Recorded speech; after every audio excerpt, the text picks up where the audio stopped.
ଗ୍ରୀଷ୍ମ ଋତୁରେ ଗ୍ରୀଷ୍ମର ପ୍ରଚଣ୍ଡ ତାତିରୁ ରକ୍ଷା ପାଇବା ପାଇଁ ଆମେ ଖାଇବା ଅପେକ୍ଷା ପାନୀୟ ଉପରେ ବେଶୀ ଗୁରୁତ୍ୱ ଦେଇଥାନ୍ତି। କିନ୍ତୁ ବାହାରର ଯେତେ ବି ପାନୀୟ ଦ୍ରବ୍ୟ କୋଲ୍ଡ ଡ୍ରିଙ୍କସରୁ ଆରମ୍ଭ କରିକି ସ୍ପ୍ରାଇଟ୍ ମାଜା ଯାହା ବି ବିକ୍ରି ହେଉଛି, ଆପଣମାନେ ବିଲକୁଲ ନ କିଣିକି ଘରେ ବନାନ୍ତୁ ମାତ୍ର 1 ମିନିଟ୍ ଭିତରେ ଏଇ ପାନୀୟ ଦ୍ରବ୍ୟଟିକୁ, ଯାହାକି ଯେତିକି ହେଲ୍ଦି ସେତିକି ଟେଷ୍ଟି, ଆଉ ଆପଣମାନେ ସବୁଦିନ ମଧ୍ୟ ପିଇପାରିବେ। ତେବେ ଆସନ୍ତୁ ଆଜିର ପ୍ରସ୍ତୁତି ଆରମ୍ଭ କରିବା। ଦର୍ଶକ ବନ୍ଧୁ ସମସ୍ତଙ୍କୁ କରୁଛି ମୁଁ ପ୍ରଣିପାତ। ମା ଗେଲୁ ହାଣ୍ଡିଶାଳକୁ ଆପଣମାନଙ୍କୁ ବହୁତ ବହୁତ ସ୍ୱାଗତ। ସବୁଠୁ ସହଜ, ସବୁଠୁ ସ୍ୱାଦିଷ୍ଟ, ସବୁଠୁ ସ୍ୱାସ୍ଥ୍ୟକର ବହୁତ ସୁନ୍ଦର ପାନୀୟ ଦ୍ରବ୍ୟଟିଏ ଆସନ୍ତୁ କରିବା ପ୍ରସ୍ତୁତ। ଦର୍ଶକ ବନ୍ଧୁ ଏଠି ଦେଖନ୍ତୁ ମୁଁ ନେଇଛି ଗୋନ୍ଦ କତିରା, ଯାହାକି ପେଟ ଥଣ୍ଡା ରଖିବା ସହିତ ଦେହ ପାଇଁ ବହୁତ ବହୁତ ଭଲ। ଆପଣମାନେ ଅନଲାଇନରେ ମଧ୍ୟ ମଗାଇ ପାରିବେ ଏ ଗୋନ୍ଦ କତିରାକୁ। ଆଉ ଏ ଗୋନ୍ଦ କତିରାକୁ ଅଧିକ ପରିମାଣର ବିଲକୁଲ ନେବେନି, ଅଳ୍ପ ଟିକେ ନେଲେ ବି ସେ ଫୁଲିକି ବହୁତ ପରିମାଣର ହେଇଯିବ। ଏଇ ଗୋନ୍ଦ କତିରା ଗୋଟେ ପ୍ରକାରର ଗଛର ଅଠା, ତେଣୁ ଆପଣମାନେ ଅଳ୍ପ ପରିମାଣର ଯଦି ନେବେ ତାକୁ ପାଣି ଦେଇକି ରଖିଦେବେ, ପୁରା ଭର୍ତ୍ତି ହେଇକି ପୁରା ଫୁଲିକି ହେଇଯିବ। ଏଠି ଦେଖନ୍ତୁ ଏତିକି ପରିମାଣର ମୁଁ ନେଇଥିଲି, ତାକୁ ପାଣି ଦେଇକି ବତୁରେଇ ଦେଲା ଫଳରେ ପୁରା ଗିନେ ହେଇଯାଇଥିଲା। ପୁଣି ଆଉ ଗୋଟେ ବଡ଼ ଜାଗାକୁ ମୁଁ ପୁଣି ପାଣି ଦେଇକି ରଖିଦେଲି, ସେ ପୁରା ଗୋଟେ ବଡ଼ ଟିଫିନ୍ ହେଇଯାଇଥିଲା। ସେଥିପାଇଁ ବହୁତ କମ୍ ପରିମାଣର ନେଲେ ବି ଚଳିବ। ଏଠି ଦେଖନ୍ତୁ ଗୋନ୍ଦ କତିରାକୁ ମୁଁ ଗିନାରେ ପାଣି ଦେଇକି ତାକୁ ସାଇଡ଼୍ କରିକି ରଖିଦେବା। ଆକୁ ରାତି ସାରା ରଖିଲେ ଆହୁରି ଭଲ। ଏବେ ନେବା ଆମେ ଦ୍ୱିତୀୟ ସାମଗ୍ରୀ, ଏଠି ସବ୍ଜା, ଯାହାକୁ କି ଆମେ ପିଲାବେଳୁ ଗଛରୁ ତୋଳିଥାଉ ଆଉ ନଣ୍ଡା ବଗୁଲି ଏହାର ନାଁ ବୋଲି ଶୁଣିଥାଉ।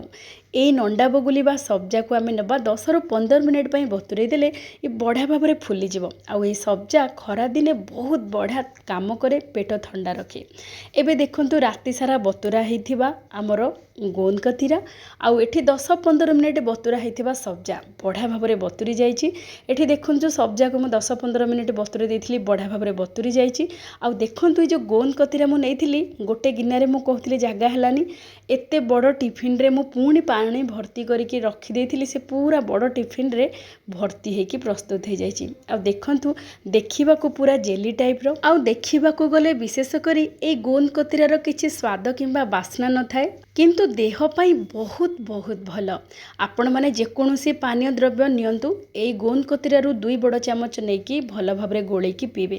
ଆଉ ଗୋନ୍ଦ କତିରାକୁ ସାଙ୍ଗେ ସାଙ୍ଗେ କୌଣସି ପାନୀୟ ଦ୍ରବ୍ୟରେ ଗୋଳେଇକି ପିଇବେନି, ପୁରା ବତୁରେଇକି ରଖିବେ, ଗୋଟେ ରାତି ହଉ କିମ୍ବା ନିହାତି 8-10 ଘଣ୍ଟା ବତୁରେଇକି ରଖିବେ, ଯାହାଫଳରେ ବଢ଼ିଆ ହେଇକି ବତୁରିଯିବ। ଆଜି ଆମର ହେଲ୍ଦି କୋଲ୍ଡ ଡ୍ରିଙ୍କସ୍ ପାଇଁ ଆମେ ନେବା ଅଧା ଗିନା ଗୁଡ଼, ଅଧା ଗିନା ପୁଦିନା ପତ୍ର, ଅଧା ଇଞ୍ଚର ଖଣ୍ଡେ ଅଦା ଆଉ କଳା ଲୁଣ 1 ଚାମଚ।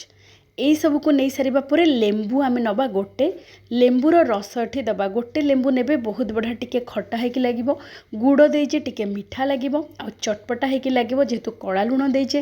ଆଉ ପୁଦିନା ପତ୍ର ଫ୍ରେଶନେସ୍ ଆଣିବ। ଖଟା ମିଠା ହେଇକି ଏ ପାନୀୟ ଦ୍ରବ୍ୟଟି ଏତେ ସୁଆଦିଆ ଲାଗିବ, ଆପଣମାନେ ସବୁଦିନ ଏମିତି ପ୍ରସ୍ତୁତ କରିକି ପିଇ ପାରିବେ। ଆଉ ଏମିତିରେ ଗୁଡ଼, ପୁଦିନା ପତ୍ର ଯାହା ବି ଆମେ ସାମଗ୍ରୀ ନେଉଛେ ସମସ୍ତଙ୍କ ଘରେ ନିଶ୍ଚୟ ଥିବ। ତା ସହିତ ଆମେ ନେବା କିଛି ବରଫ ଖଣ୍ଡ, ତାକୁ ବଢ଼ିଆ ଭାବରେ ଚିକଣ କରିକି ବାଟିଦେବା।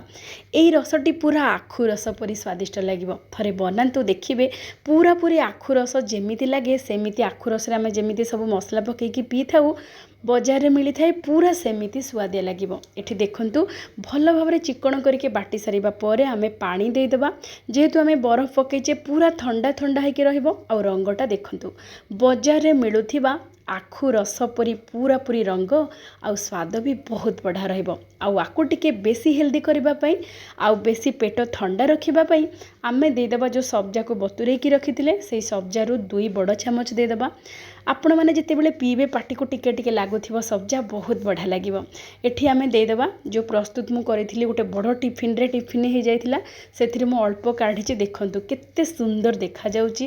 ଏଥିରୁ ଆମେ 2 ବଡ଼ ଚାମଚ ମଧ୍ୟ ପକାଇବା, ପକାଇକି ଭଲ ଭାବରେ ଗୋଳେଇଦେବା। ପ୍ରସ୍ତୁତ ହେଇଗଲା ଆମର ସବୁଠୁ ସ୍ୱାଦିଷ୍ଟ, ସବୁଠୁ ସ୍ୱାସ୍ଥ୍ୟକର ପାନୀୟ ଦ୍ରବ୍ୟ। ଆପଣମାନେ ବଜାରରୁ ଯେଉଁ କୋଲ୍ଡ ଡ୍ରିଙ୍କସ୍ ପିଉଛନ୍ତି, ତାଠୁ 100 ଗୁଣରେ ବହୁତ ଭଲ ଦେହ ପାଇଁ। ଆପଣମାନେ ଏମିତି ପ୍ରସ୍ତୁତ କରନ୍ତୁ, ପିଅନ୍ତୁ। ଆଉ ହଁ, ଆପଣମାନେ ଯଦି ପାନୀୟ ଦ୍ରବ୍ୟରେ ଗୋନ୍ଦ କତିରାକୁ ବ୍ୟବହାର କରୁଥାନ୍ତି, ତାହେଲେ ସନ୍ଧ୍ୟା ପରେ ଆଉ ବିଲକୁଲ ପିଇବେନି। ଆପଣମାନେ 4ଟା ପର୍ଯ୍ୟନ୍ତ ଗୋନ୍ଦ କତିରା ପିଇପାରିବେ। ସବୁଠୁ ପ୍ରକୃଷ୍ଟ ସମୟ ହେଲା 9ଟାରୁ 3ଟା ଭିତରେ। 9ଟାରୁ 3ଟା ଭିତରେ ଆପଣମାନେ ପିଇପାରିବେ ଗୋନ୍ଦ କତିରାକୁ ମିଶାଇକି ଯେକୌଣସି ପାନୀୟ ଦ୍ରବ୍ୟରେ। ଆଜିର ପ୍ରସ୍ତୁତି ଆପଣମାନଙ୍କୁ କେମିତି ଲାଗିଲା ବିନମ୍ରତାର ସହିତ ଅନୁରୋଧ ନିଶ୍ଚୟ ଜଣାଇବେ। ଯଦି ଭଲ ଲାଗିଥାଏ ପ୍ଲିଜ୍ ଲାଇକ୍, ସେୟାର, ସବସ୍କ୍ରାଇବ୍ କରିବା ସହିତ ହାଇପ୍ କରିଦେବେ। ଆଜି ପାଇଁ ଏତିକି। ଜୟ ଜୟ ଜୟ ଜଗନ୍ନାଥ।